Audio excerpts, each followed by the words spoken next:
Oh, hey guys, how you doing? Just sitting by the campfire and thinking about all the great times that I've had camping in my life since I was a kid all the way up to an adult, and so many stories we could tell. I wish you were sitting here with me all night long and we could just tell stories back and forth. I think that's one of my favorite things about the campfire is telling stories and remembering all the great things that happened. I remember one time, me and some of my friends, when we were in high school or might have been in college, I can't quite remember, a long time ago, we were camping out on top of the mountains behind Santa Barbara. And it was in the middle of winter, but the weather seemed pretty nice. It looked kind of cold, so we all brought two sleeping bags because none of us had any like polar expedition gear. So I brought two sleeping bags and I put one inside the other, and then brought a good jacket and a beanie to wear on my head. And we brought some snack food, and we went way up in the mountains and just were sleeping under the stars, just having a great time up there. And somewhere in the middle of the night, when I was just kind of mostly asleep, I was being hit by rocks or sand or something. I didn't know what it was. It wasn't too heavy. And I thought that one of my friends had maybe brought some rice. Now, I don't know why we would have brought rice on a camping trip, but that's what it seemed like. So I hunkered down and I pulled my sleeping bag up over my head and I tucked my pillow in and made sure that I was protected. I just went back to sleep. And I just kept hearing the rice going and falling, and I don't know what these crazy guys are doing, but I'm going to sleep. I wake up in the morning, and there was no rice. There was snow. There was snow, like corn pellet snow, and God was throwing it down on us. God made it snow overnight, and it was kind of that icy pellet snow, and we were all frosted like a cake when we woke up in the morning. And everybody else thought that people were throwing stuff around too, but it was God who was doing something kind of cool, kind of fun. So that was a great memory that I had on a camping trip. Camping trips are times to tell stories, and sometimes you go for a swim in the lake, sitting by the lake when you're out fishing or hiking around, whatever, you might tell some stories. Well, there's a story I want to share with you from Luke chapter 24, a time when Jesus was on a little bit of a hike with some people. They didn't know it was him, at least not right away, but this is in Luke chapter 24, beginning in verse 13. Let me read this for you. The same day, two of Jesus' followers were going to a village called Emmaus. It was about 7 miles from Jerusalem, so it would be about a 3-4 hour walk for them. They were talking with each other about everything that had happened, his death and his resurrection and all this amazing stuff. And as they talked about these things, Jesus himself came up. He kind of snuck up behind them, and he started walking along with them. They're going for a little hike, walking along, and Jesus comes up right beside him, and he just starts walking along with them down the road. But God kept them from recognizing Jesus. So Jesus asked them, so what are you guys talking about? What, you telling stories? What kind of stories you telling? What's going on? Well, they stood still, and their faces were really sad. You make a sad face? Yeah, they were really sad.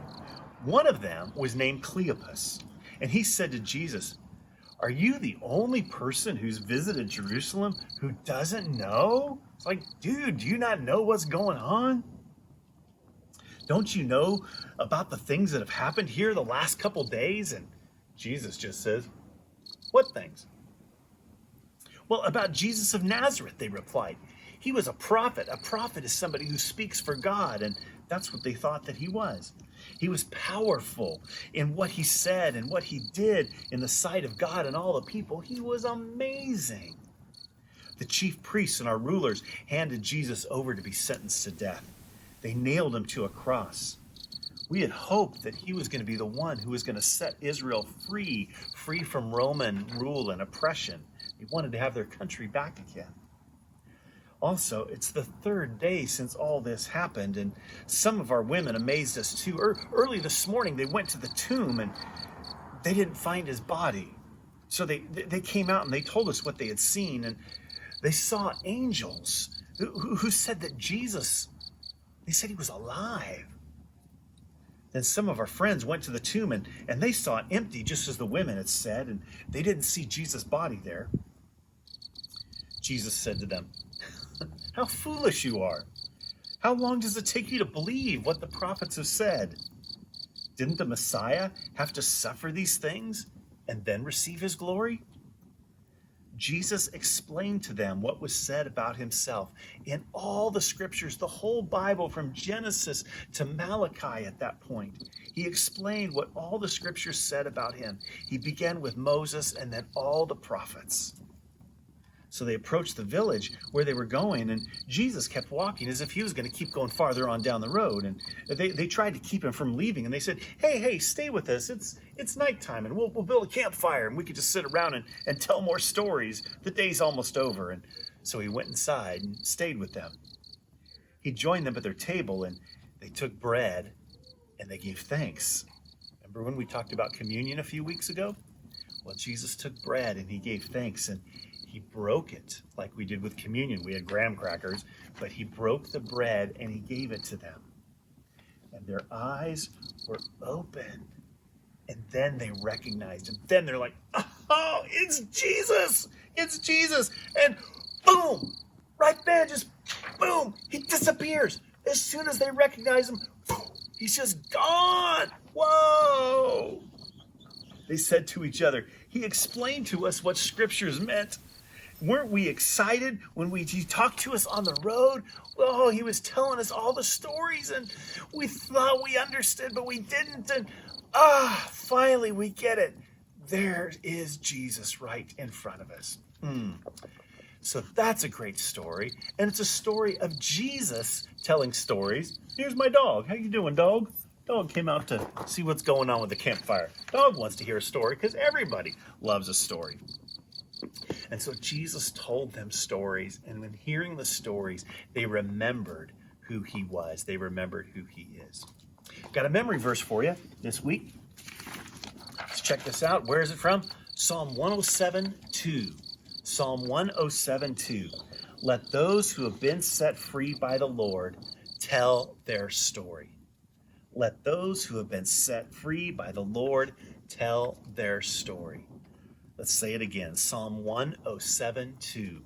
Let those who have been set free by the Lord tell their story. You have a story to tell of how much God loves you, of what he's forgiven you for, of how he's helped you, maybe prayers that you've prayed that God has answered.